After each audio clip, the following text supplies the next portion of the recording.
Hey YouTube, long time no see. Short little improv video to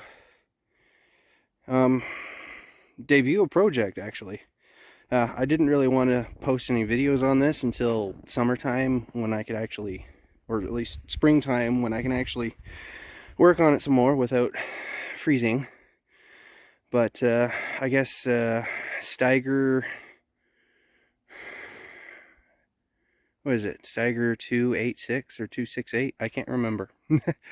I'll link his video. I guess he beat me to the punch on the 1850 project.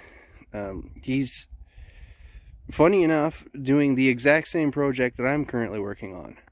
He's building a quiet line super, and it's going to be powered with a K361 18 horse overhead valve cast iron Kohler engine. I've got the block and the cylinder head to one, and I'm currently working on getting the rest of the pieces. But living in Canada kind of sucks when it comes to shipping stuff up from the States. It's expensive, and the government wants to have their fingers in everything, so it gets annoying.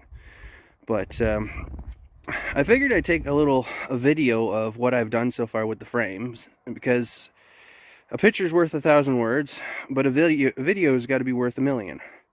So this little part is actually for Steiger 268 to see how I've done my frame. And flip.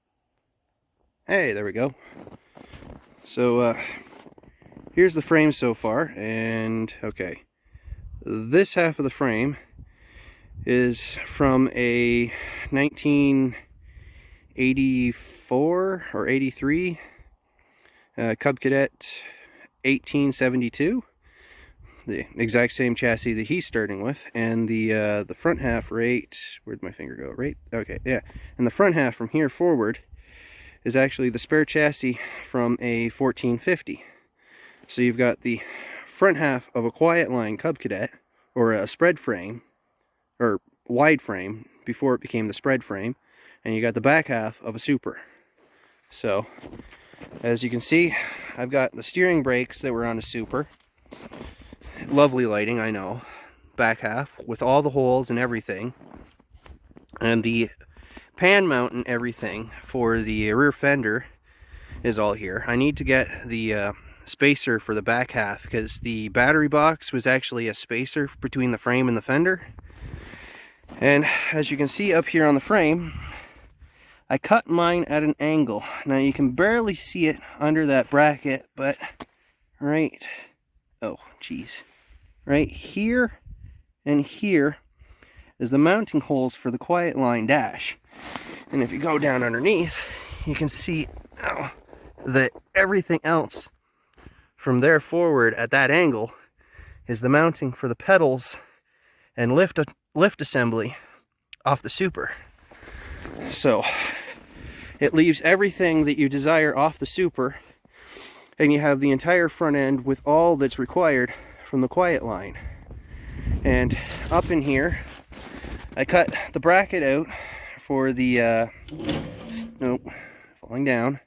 I cut the bracket out for the front, or the steering box mount, because the 982s, the first super garden tractor, actually use a bracket that bolted to this side of the chassis, and the steering box, it's still a Ross steering box, but it's a different casting in the bottom end.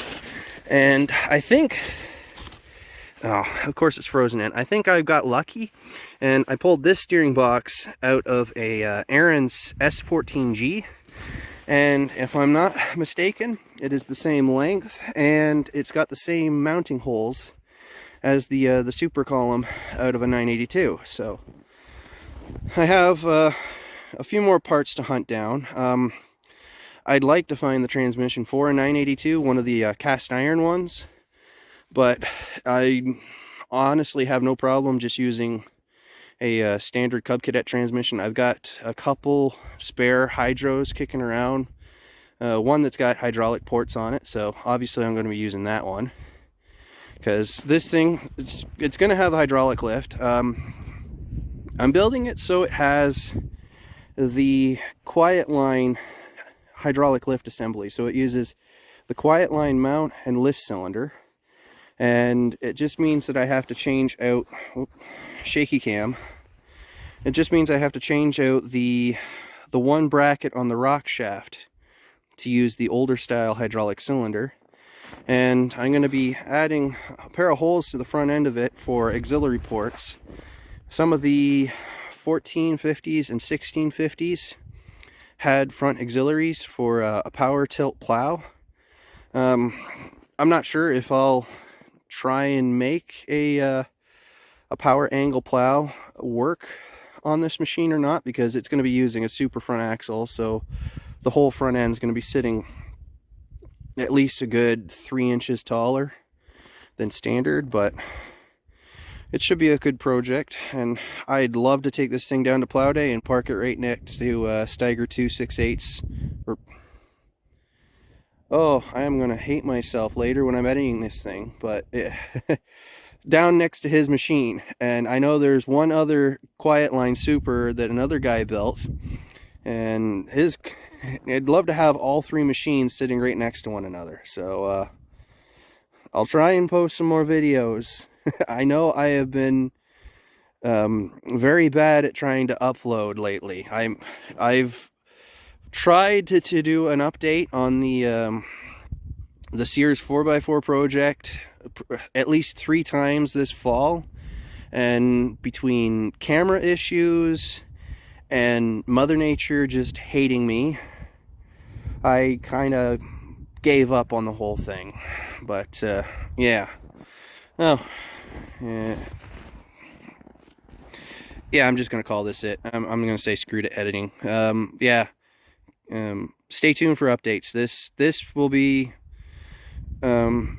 getting a video log as I'm working on it. I will be bringing an update to the Sears 4x4 at some point. I do need to redo some stuff on its chassis, but it's just minor things, and then start working on the front axle hopefully, and maybe its front end loader.